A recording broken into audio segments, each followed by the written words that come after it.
உதகை சட்டமன்ற தொகுதிக்கு உட்பட்ட நகர்ப்புற மற்றும் கிராமப்புற பகுதிகளில் மாவட்ட கழக செயலாளர் கப்பச்சி வினோத் தலைமையில் தெருமுனை பிரச்சாரங்கள் மற்றும் நலத்திட்ட உதவிகள் தொடர்ந்து நடைபெற்று வருகின்றன. இதன் ஒரு பகுதியாக உதகை நகராட்சிக்கு உட்பட்ட 3வது வார்டு புதுமந்து ஃபாரஸ்ட் கேட் பகுதியில் தெருமுனை பிரச்சாரமானது உதகை நகர இளைஞரணி இணை செயலாளர் பிரபு ஏற்பாட்டில் மாவட்ட கழக செயலாளர் கப்பச்சி வினோத் தலைமையில் நடைபெற்றது.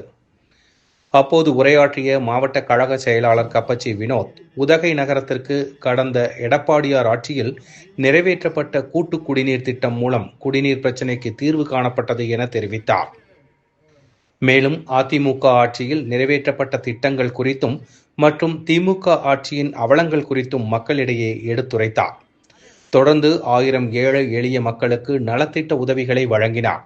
இந்நிகழ்ச்சியில் உதகை நகர செயலாளர் சண்முகம், 3வது வார்டு நகர்மன்ற உறுப்பினர் துர்கா ஜெயலட்சுமி, உதகை நகர அம்மா பேரவை நகர செயலாளர் திவாகர், மாவட்ட அம்மா பேரவை இணை செயலாளர் தாம்பட்டி சிவா மற்றும் கழக நிர்வாகிகள் ஏராளமானோர் கலந்து கொண்டனர். எடப்பாடியார் அவர்கள் உதவித்தொகையாக அனைத்து ரேஷன் அட்டைதாரர்களுக்கும் முதல் கையெழுத்து 10,000 ரூபாயை தரப்போறாங்க. இது எல்லாமே எடப்பாடியார் வாக்குறுதி கொடுத்தா நிறைவேற்ற கட்சிங்கிறதுனால அங்க உரிமையோடு இங்க பேசிட்டு இருக்கிறோம். பெரியவர்களே, தாய்மார்களே, எல்லாமே இந்த நோட்டீஸ் உள்ள இருக்கும். எல்லாமே எந்தெந்த திட்டம் நாங்க கொண்டு வந்திருக்கிறோம், நீலகிரி மாவட்டத்துக்கு நாங்க என்ன கொண்டு வந்திருக்கிறோம், இந்த 5 வருஷம் நீலகிரி மாவட்டத்துக்கும் சரி ஊட்டிக்கும் சரி எதுவுமே செய்யாம இப்ப ஆட்சி விட்டு வெளியே போறாங்க. எல்லாமே இந்த மக்கள் அத்தனை பேருக்குமே சாட்சி. ஊட்டிக்கு ஏதாவது புதுசா திட்டம் வந்திருக்குதா? எடப்பாடியார் கொண்டு வந்ததுதான் மருத்துவக் கல்லூரி.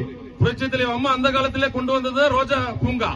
ஆனா எடப்பாடியார் கொண்டு வந்ததுதான் தொட்டபெட்டா பக்கத்துல தேயிலை பூங்கா. இந்த மாதிரி ஏதாவது ஒண்ணு திமுக கொண்டு வந்திருக்கா? ஏதாவது அவங்களால சொல்ல முடியுமா? எதுவுமே கிடையாது. 3வது கூட்டு குடிநீர் திட்டமும் கூட 37 கோடி மதிப்பில் எடப்பாடியார் கொண்டு வந்ததுதான். ஊட்டி நகரத்துல இப்ப தண்ணி பிரச்சனை இல்லைன்னா அதுக்கு காரணம் அம்மா அரசு, எடப்பாடியார் அரசு.